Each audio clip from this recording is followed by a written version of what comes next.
Assalamualaikum. Saya Syahazah Shahabuddin. Okey, di sini saya akan bercerita sedikit tentang latar belakang MW. Pengasas MW ialah dua orang sahabat, iaitu Rich DeVos dan J. Van Ender. Okey, pengasas MW dua orang anak muda berasal daripada Belanda, menetap di Michigan, USA.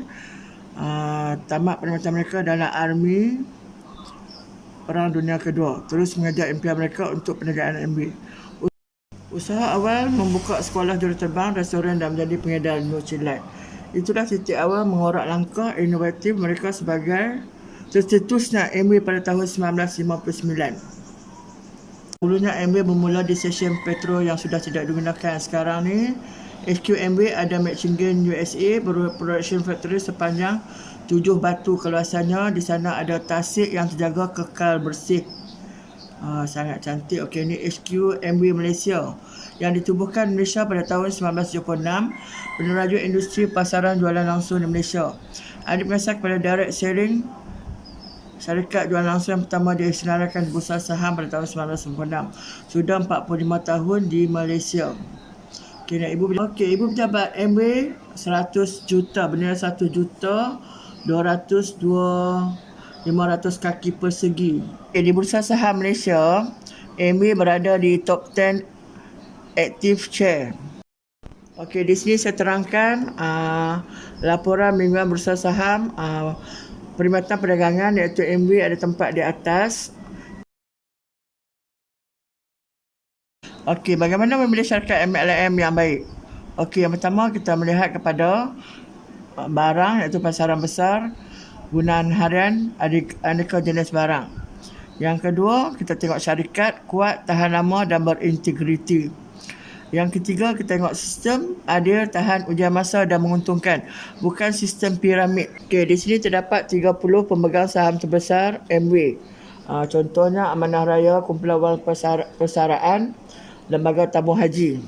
Kita tidak perlu meragukan MW kerana terdapat Fatwa Mufti Kerajaan muka surat 269 hingga 270. Sistem perniagaan MW setakat infrakan tidak bercanggah dengan syarak. Wallahualam. Okey, MW Malaysia Sale jualan RM juta, 1 bilion. Kalau kita tengok daripada dua peningkatannya daripada tahun 2000 hingga 2015, semakin meningkat walaupun kita dalam PKP. Perniagaan ini tidak terjejas. MW tetap kukuh. Dari segi sokongan perkhidmatan, MW telah menubuhkan 23 buah kedai di seluruh Malaysia bagi memudahkan pelanggannya. Di sini adalah rekod dan pencapaian syarikat jualan langsung yang pertama yang lesen jualan langsung diperbaharui sehingga 10 tahun.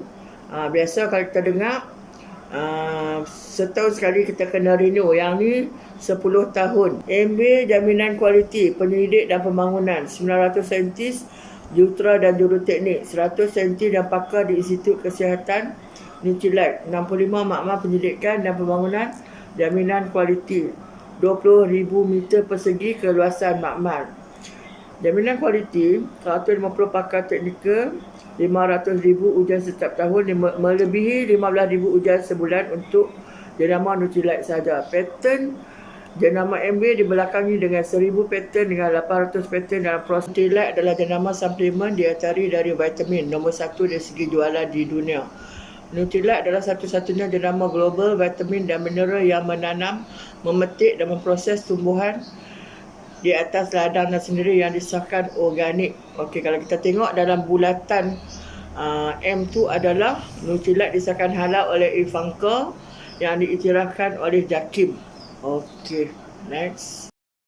MW pendapatan warisan. Okey, di sini kita tengok Diamond Direct Distribution Campoyok telah pun meninggal pada tahun Mei 1993 dan pendapatan beliau 250,000 darab 25 tahun, berjumlah RM 6,250,000, telah diwarisi oleh adik-beradiknya. Ini adalah anugerah dan penghargaan yang telah diterima oleh MW. Masuklah Nucilat, Spring. Ini adalah Nucilat, Artistry. Okey, ini adalah latar belakang saya. Dulunya saya seorang pengusaha makanan. Saya ada sebuah restoran dan saya buat juga catering. Saya bekerja daripada pukul 8 pagi sampai 12 malam. Saya cuti saya cuma hari Rabu saja. Hari Rabu itulah saya nak buat macam-macam. Masa tu pendapatan saya kadang ada gaji, kadang tak ada gaji. Okey, bila sekarang ni saya dah jadi cikgu roti, kerja saya cuma 4 jam, 5 jam. Satu hari saya dah dapat duit kelas. Saya dapat bonus bulanan 900, 2000. Dan sekarang ni 6000. Alhamdulillah. 4000, 5000, 6000. Alhamdulillah. Okey, ini adalah upline saya iaitu Safia Rafidah dan Dr. Sofian. Okey, Rafidah ialah seorang graduate. Seorang graduate yang merupakan si rumah tangga yang ada hutang PTPTN. Dan dia telah berjaya melangsirkan hutangnya sebanyak 34,000 dengan menjadi cikgu roti. Dr. Sofian merupakan seorang pensyarah di UiTM Pematang yang bergaji 9K tapi tetap nak buat bisnes Amway dan mereka telah pun berjaya mendapat bonus tahunan melebihi 100K dan mereka juga telah pergi melancong ke luar negara, beberapa negara seperti Hawaii, Hokkaido, Dubai dan Sydney. Mereka juga bertanggungjawab membawa saya ke dalam bisnes yang hebat ini. Okey, apa yang seterusnya adalah FDC Syarul Fahmi dan Mazatul. Mereka adalah anak muda yang menjadi jutawan. Kerana padahal pada mulanya mereka hanya penjual nasi lemak dan buat kerja macam-macam. Sekarang ni setiap tahun mereka telah pergi ke luar negara untuk melancong. Okey, di sini adalah FDC Ayanda Abdullah dan Bonda Jamariam. Dahulunya Ayanda adalah hanya seorang postman yang bergaji hanya RM300 sahaja. Sekarang Ayanda telah pun mencapai kejayaannya. Kereta mewah, rumah besar. Tengok tu semua kereta dia. Ni yang terbaru keretanya Jaguar. Okey, hebatlah MW. Ni rumahnya Banglo di Bukit Jambul, Pulau Pinang.